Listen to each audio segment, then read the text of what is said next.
Hello, and welcome to the latest episode of the New Adjuster podcast. I'm sitting here with Murphy and Kelsey. Can y'all tell us a little bit about what y'all do here at CNC? Yeah, so like she said, my name's Murphy Buggs. I'm the property claims manager at CNC. A lot of it just comes with kind of overseeing the operations of our desk and our field adjusters as it relates to our property department.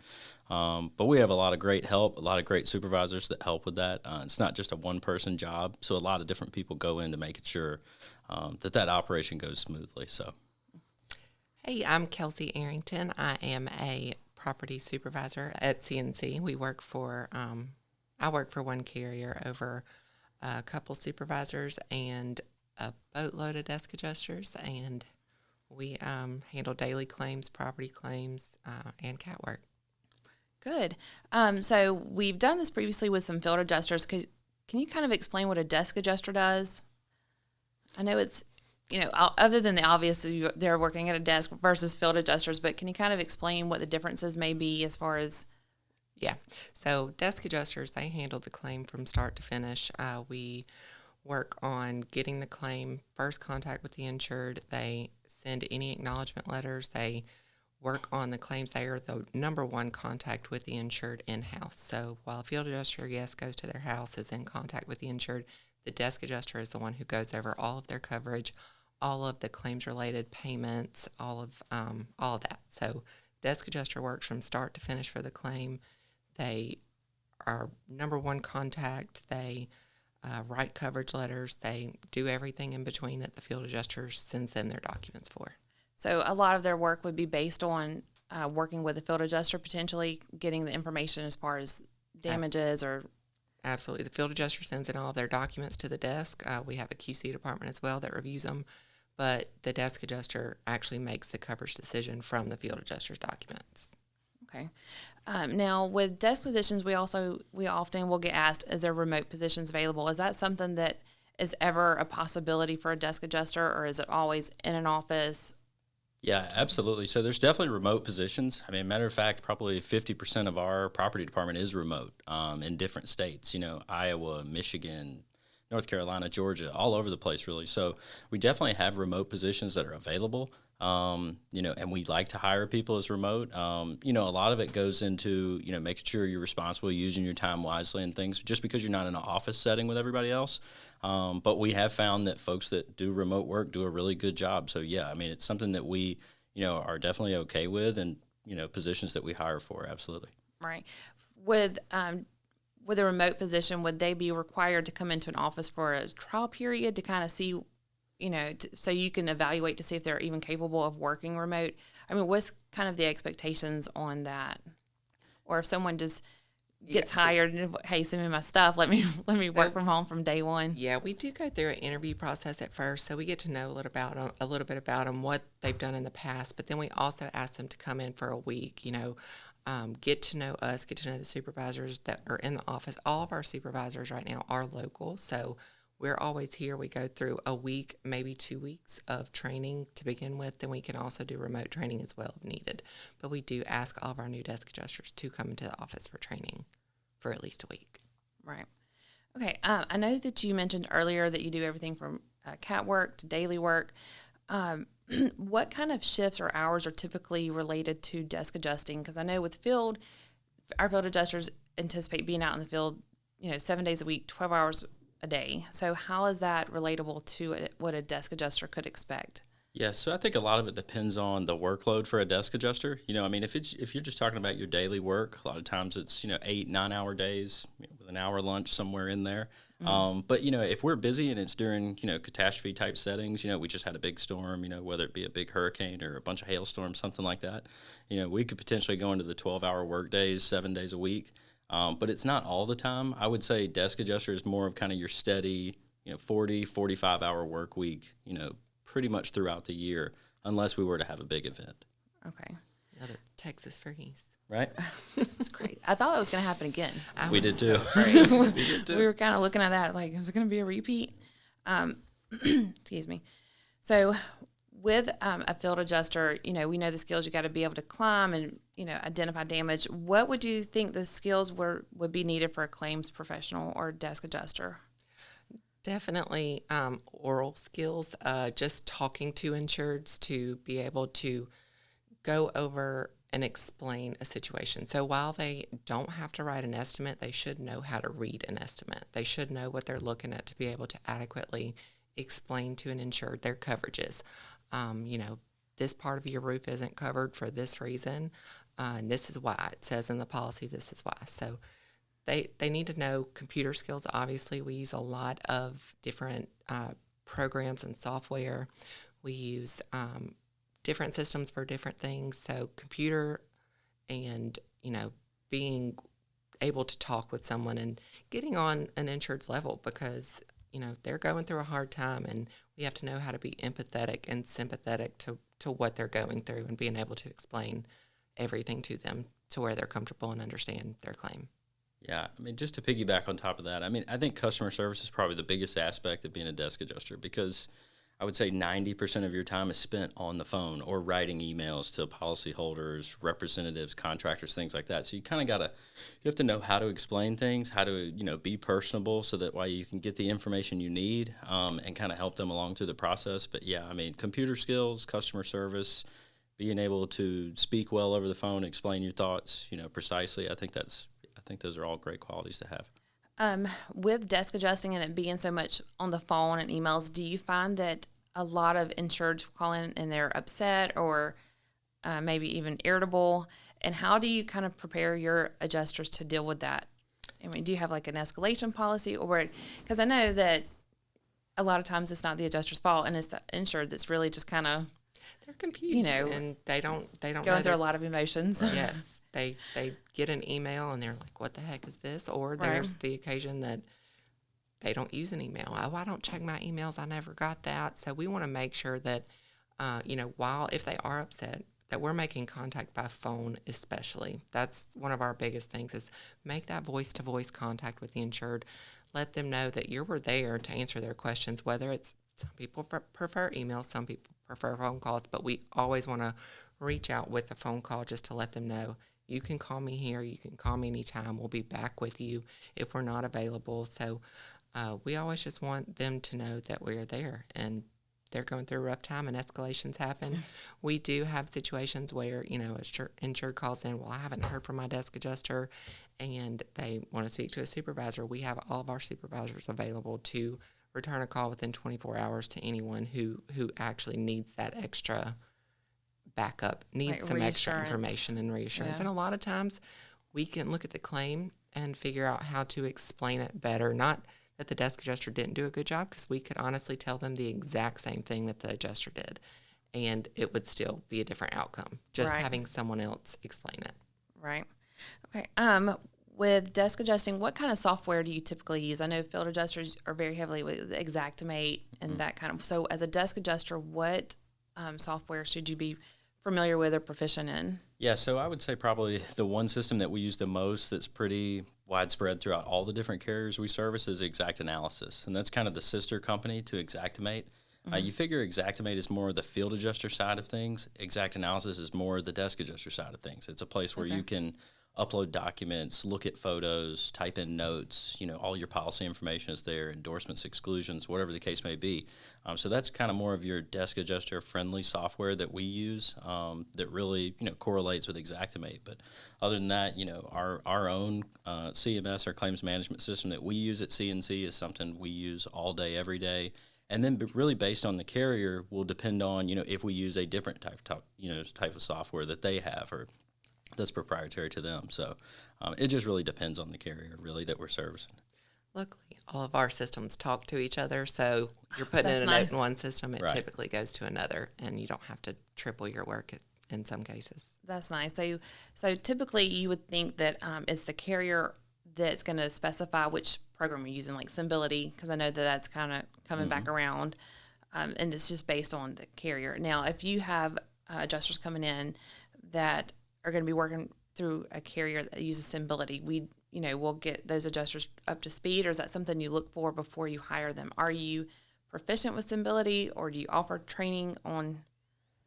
Yeah, we don't typically ask the desk adjusters to know estimating software. It's preferred, obviously, if they know how to read an estimate, how to write an estimate. But the carriers that we work for now, we don't ask for our desk adjusters to know adjusting software, for estimating software. Okay. We use, like Murphy said, Xactanalysis, which a lot of the documents go from Xactimate to Xactanalysis. They talk to each other. They are one and the same, basically. You submit your reports through Xactimate.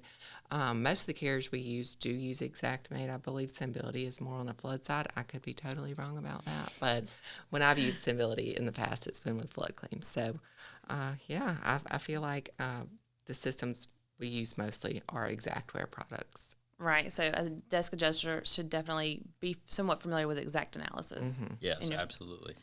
Okay. Now licenses. That's always a big question and big issue. Yep. Would you say that it's as important for a desk adjuster or someone looking to work on the inside to have a variety of licenses to be able to work different types of claims, or what's kind of your take or suggestions on the license piece? Yeah, so licensing a lot of time depends on what you want to do. So, I mean, yeah, you've got your big states like Florida, Texas, Carolinas, states like that are really necessary to have just because those are kind of your hurricane states. If you're looking to work CAT work from a desk perspective, those are obviously really important to have. But, I mean, other states too. I mean, New York is a big state for us with one of our carriers. I mean, if you have that, you're 1 foot ahead of everybody else because it's so rare to have. Exactly. So, because you have to take your own specific test for New York. I mean, I had to take mine and it wasn't fun. I've heard it is. And I hope I never have to do it again. But that's why I'm not an adjuster, so I don't have to take that test. Right. That's rough. Yeah. But we do have, if you have a New York license, we at CNC have a license reimbursement program that's really great. We will ask that you pay for your licenses up front, and if it is needed for the carrier you are working for, CNC does reimburse you for those back. Sorry, my phone's vibrating. They do reimburse you on your next paycheck for any licenses that you purchase that are needed for the account that you're working for. Okay, so they can't just come in and like, oh, I want all these licenses to add to my profile. No, yeah. Only if we need them, but we do yeah, sign me up for all of them. Right, I want them all. I've had a lot of licenses, and I will say now I only keep the ones that I need for the carrier.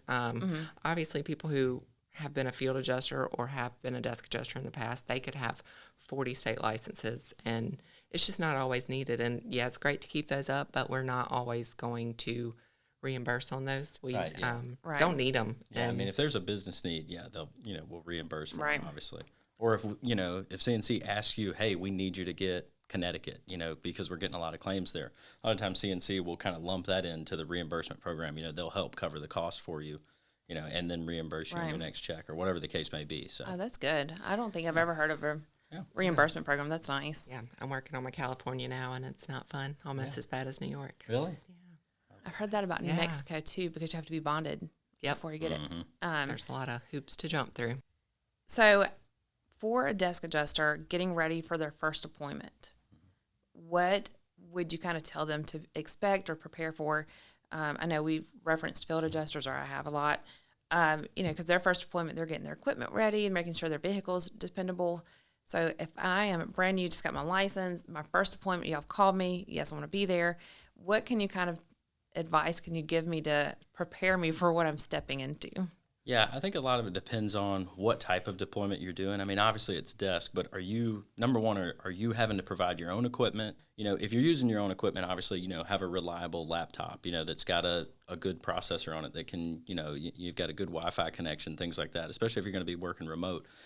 Those are all important to have. Obviously, notebooks from here to next door, anything and everything to write with. So, those kinds of things. And also just be prepared to adjust and to change maybe how you do things, learn different things. It's going to seem like a lot in the beginning, but really once you get used to using it and you use it every single day, especially in an event when it's maybe 7 days a week, 12 hours a day, it's easy to pick up on that process and really make it, second nature to you. So, okay. Yeah, I think that, definitely the internet connection is a big thing. I've had some days at home where I have to hit my hotspot on my phone, and it's not a good day when that happens. I'll say, let me drive to the office instead of doing this. Yep. But the internet connection, having, a workspace in your home if you are remote that is quiet, that you're able to focus, and there's not a bunch of people talking, or, I sometimes have the TV on in the background just for some background noise, but really being able to focus, I would say having an extra monitor to whatever was provided to you or whatever you already have, go ahead and get you an extra monitor because you're going to need it between, talking to an insured with your computer phone system on this screen and have your emails up over here, claim system. You're going to want enough space to review things and look at things. And I personally, the phone application we use with CNC, you can get an app on your cell phone. So I make sure to have that app downloaded. That way I can respond anytime, answer a phone call anytime I need to if I, stepped into another room. I personally prefer office work, being here in the office. But I am obviously one of the few in our department who likes that. But I would rather be here any day. If I am ever working remote, it is a dire situation. Yes. I do not like it because I cannot focus. Absolutely. Touching back to what you said about the equipment. I know that some carriers will provide your equipment for you. So there are instances where an adjuster needs to have all of their own equipment. Yeah, right? So there are instances where they have to have their own equipment. And when we say your own equipment, basically it just comes down to a laptop. I mean, you're not talking about a bunch of different, extra things that you have to have for a deployment or, even to work daily work. I mean, as long as you've got your own laptop, it's always, we're getting rudimentary, but it's always good to have a mouse, have a second screen or even a third screen. Just like Kelsey said, have a separate place to work too, where it's quiet, it's away from everything. You can close the door. If you've got to get on a video meeting, you don't have people walking and talking in the background, things like that. So that's good to know that they should not expect, if you get a deployment, that they're going to ship equipment to you, right? Because again, some carriers do, or you have to go pick it up. But there are instances where they'll need their own setup. Yeah, but I feel like when you do that, you know that this is all you need. When you're a field adjuster, you have to make sure so much your truck's working good. You've got all the food. Ladder, you've got a place to stay, and you need a computer and a mouse and another monitor, and that's all you need. Like I said, I use my cell phone to make calls. There's literally very little that I have used at home that, I had. Obviously, a computer is the number one thing. Right. It's not on here, but I kind of want to touch base on it if we can. Compensation. Are desk adjusters, is it normally paid per claim, hourly, daily? What could a desk adjuster expect as far as, not a set number, but, how's it paid? Yeah, I think for us, for the majority of times, it's an hourly pay. It's not done by, per claim. And that's a good thing in a way because you may have a couple sticky claims where it takes you all day to work 2 of them. Yeah. And then you're really behind the 8 ball. Whereas if you're getting paid by the hour, obviously if you only get those 2 claims done that day or you get 10 done that day, it's great. You're still making the money for it. So I would say for the most part it is hourly, and we find that works for, desk adjusters, especially when they have to work overtime or, you're working 7 days a week. It's nice to have those extra hours. I was going to add that if you need to work, an extra hour or 2 a day, and you reach out to somebody and say, hey, I need to get caught up on these few things, you work those couple extra hours and you're compensated for it. Right. It's not a daily rate. So especially when it comes into cat season, because while we do work daily claims for the carriers that we work for property claims right now, we do get cat deployments with them as well. So in addition to the daily claims that we work, we get the CAT deployments, and when those cases come about, you're working 12 hours a day. That's good money there. Yeah. So. Yeah. Is it mainly W-2 or 1099? Yeah, so it's mostly W-2, yeah. Yeah, as a person, that's nice to me because I don't have to figure out stuff out. And that's nice that, if they have the opportunity to kind of work an hour or so more to get caught up, because some places are this or this. Yep. Right. Get caught up when you can. Yeah. So that is a nice feature too. So is there, in kind of ending, is there anything that you would add, the perks of being a desk adjuster versus field adjusting? I mean, they're both, good, but I have opinions. I want to hear them. I have never been a field adjuster. I started here. I came in as an admin basically in the flood department during Hurricane Harvey. Yep. And I came in through a temp service, and I never even knew what adjusting was before I came here. Oh, wow. And it was a shock. Going from flood, I worked in every department in the flood department. Not every, I was never a field adjuster, but I did admin work, QC, did all of that, then switched to property, and it was life-changing. And I think that, working in the office, I don't have to travel anywhere. I don't have to think about leaving my family. I have a 3-year-old daughter and just got married last year. So I don't want to have to think about leaving my family for any extended period of time to go make some money. While the money is great, I will admit, being a field adjuster is a little bit different there, but CNC is home, and it has been for the past 5 years, and I don't have to leave home, and that's the number one thing to me. Yeah. Piggybacking on that, like I said, it's the stability factor, really. I mean, just knowing that you can be in the same place all the time. You're not worried about, I got to worry about where my next hotel is going to be. Do I have enough gas to get to my next, place where I'm going to be doing field claims? I mean, I think desk adjusting is maybe not necessarily more for homebodies, but it is best for those types of people, that want to stay in one place and they're not looking to travel and go, and, and then when those field claims are gone, you don't have anything to do after that. So then you're kind of waiting around hoping that money lasts you till the next one, Whereas being a desk adjuster, that every 2 Fridays, there's stability. You're going to get that check in. Yeah, so. That's how I would have to be. Like, I know what I'm going to get. Yep. Right. I'm not going to have to calculate the expenses that are going to go out being on the field. But, I mean, I've heard people that really like desk adjusting and some that really prefer field. So there's benefits to both. Absolutely. And I would say, a field adjuster going to desk adjusting is totally different than, a desk adjuster going into the field. Like Murphy was saying, it's more common for a desk adjuster to move to the field, but a field adjuster coming to desk adjusting there, it's a whole different world. Yeah. They're used to going out, getting on roofs, crawling in crawl spaces, and they're at a desk, and they a lot of times don't know what to do with themselves not being in those situations. And it's a lot different. You're having a lot of different contacts with the insured. While, yes, you were out there in the field, but now when you were in the field, you would tell them, oh, no, your desk adjuster is going to make the coverage call. But now you're the one doing that. And it's a culture shock almost. It's a lot more task work, too, at a desk. You've got more kind of like a regimented schedule, what you have to do at certain times of the day to make sure all your claims get completed. Whereas a field adjuster, you may get at their house at 8 o'clock in the morning, you're done by 10, and you say, all right, it was nice to meet you. You never see them again. So the field to desk adjusters probably have a newfound appreciation for desk adjusters. Yeah.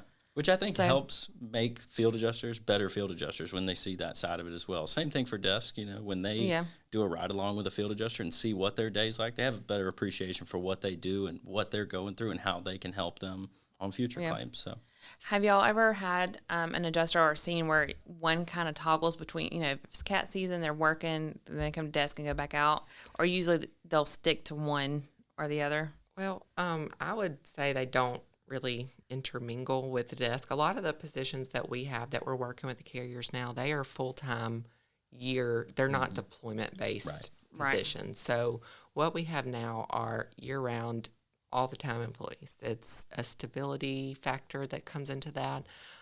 While we do have some adjusters that say, we've worked with in the past, that they say, I only want to do cat work, and we will call them every storm that happens. We will call them and have them come in. So it's really just either you want to work daily claims, you want to work year-round, or you want to come in for a cat, and we do that all the time. I would feel that that's really appealing, though, to have, hey, we work year-round because this is what we're doing. And you do have adjusters that are cat chasers because they're money chasers, but like I said, myself, if I'm coming into it, if I'm, whether it be family-oriented or I'm doing something else, I want to know, I'd rather work consistently and know exactly what I'm doing and doing the same thing every day. It makes it easier. Sometimes people in cat work think it's redundant. I'm so sick of doing the same thing every single day. But, people know when the cat works for them and when daily work is for them. Yeah. Right. Yeah, definitely. I couldn't be based on storm activity. I can't. Absolutely not. That is not for me. You never know what's going to happen with storms. Last year we thought was going to be a big year for sure, and it just... Yeah, it didn't. Other than the freeze. I was like, Texas kind of did it. That took over Everything last else year, was for like, sure. Yep. Okay, so, excuse me. For someone who's interested in working desk with CNC, what's their process? Put an application in, follow up with someone, send a resume. Yeah. Is there particular, because I'm on the recruiting side. So, if I get a resume, I'm looking over, oh, hey, they're interested in this. Let me send it to this department. Mm-hmm. Or, just, is there anything other than just submitting an application? Should they follow up with a particular person? What's your suggestion of kind of getting their name brought to light, I should say? Yeah, so it's kind of squeaky wheel gets the grease. You know, Yeah. you keep calling. You know, you submit that application, you send in your resume. If you hadn't heard anything back, reach out to, you know, HR, recruiting, RTL, whatever the case may be. Reach out to them again. Ask them, do you have opportunities? You know, whether they're, you know, daily work, cat work, whatever you're looking for, really. But I would just say keep your name at the forefront of people's minds. You know, Stay relevant. Exactly, stay relevant. Right. Yeah, come to the trainings, you know. Those go on all throughout the year, and they're only going to help you be more deployable, you know, for daily or cat. So Right. So brand new, I'm sorry, I think I cut you No, off. you're good. So brand new adjusters like entering this should not be scared to come forward. Be like, No. hey, this is something I really want. I'm new. I don't have a lot of experience, but I'm eager. Get your application on file with HR. Yeah. and then licenses is obviously the big thing. Yeah. You know. Fill out the application, get with HR, stay on them, call them. You know, if you're not finding work, right now, the carriers that we work for, we could need 10 people tomorrow. Say something happened, a hailstorm, we could need 10 people tomorrow that we did not need today. So the next 10 people who call, the next 10 people who we have licenses and resumes on our desk, we want to see them. So Right. staying relevant is the biggest thing there. Right. Because it can be pretty intimidating coming into this industry, Sure. you know, no experience and you're kind of lost in the fold. So, My recommendation would be to get the licenses Murphy mentioned earlier, Florida, Texas, North Carolina, and New York if you're willing. If you're an you know. overaachiever. We want those overachievers, Right. but go Yes. ahead and get those and have them on file with CNC, have them on file with HR so that they know when we are looking for someone, they'll go through their already submitted applications and resumes to say, hey, we've got these people, we want to call them. If we have your information already, we're not having to reach out for it. Right. Update your resume. If you get a new license, update that with CNC, with HR, just so we know what Right. you've got and what we're working with so we can call you. good. I've learned a lot about our desk operations that I was not as familiar with. So I appreciate all that. Is there anything that y'all would add to what we've talked about or moving forward? I don't think so. I think we covered a lot today. Yeah, That's good. I learned a lot on our operations. I'm still fairly new to CNC, so I enjoy learning new things. I will say I've enjoyed my, years at CNC so far. CNC is a great company to work for. I'm not just saying that because I'm here, but I really Right. mean it. Like CNC has literally been my life for the past 5 years. They've been through marriage, pregnancy, babies, birthday parties, Right. everything from the get-go. And they've been so supportive and an excellent company to work for, not only, day-to-day job stuff, but like I said, the license reimbursement program. Some of these licenses can get expensive, and It's an investment. yes, It is. I will tell you. very much so. And not only reimbursement for your initial license, but CNC also allows for reimbursement for any renewals. So next year you have to renew the 5 licenses for the states that your carrier works for. You just submit it, and CNC will reimburse you for it. So every year, it's super, super convenient. And if we have an adjuster that wants to be part of that, is that something they talk to their manager about or they contact HR? Yeah. So, and you may have mentioned this also, but you have to be an employee first. Right. You know, Right. you can't just be like on the roster, Right.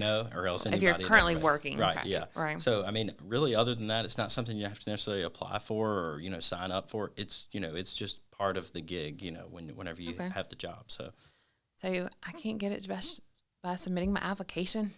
Right. Dang. just wanted to be clear. Dream. HR would be getting a lot of calls. Right. Yeah. I need this now. Like, sorry, Yeah. sorry, y'all. Yeah, no, all of our desk adjusters are aware of it. We do discuss it from time to time, but Okay. they'll say, hey, my CEs are due and this is done. I need to go ahead and update those. So once you are, and I do think this is more for daily adjusters, for our everyday adjusters, coming in for a cat. We're not saying we're paying for your Florida license because cat hit Florida. Right. But for employees of CNC, I know that is a great aspect of it. Yeah. Sounds like I said, I'd never, heard of that, but I think that's great.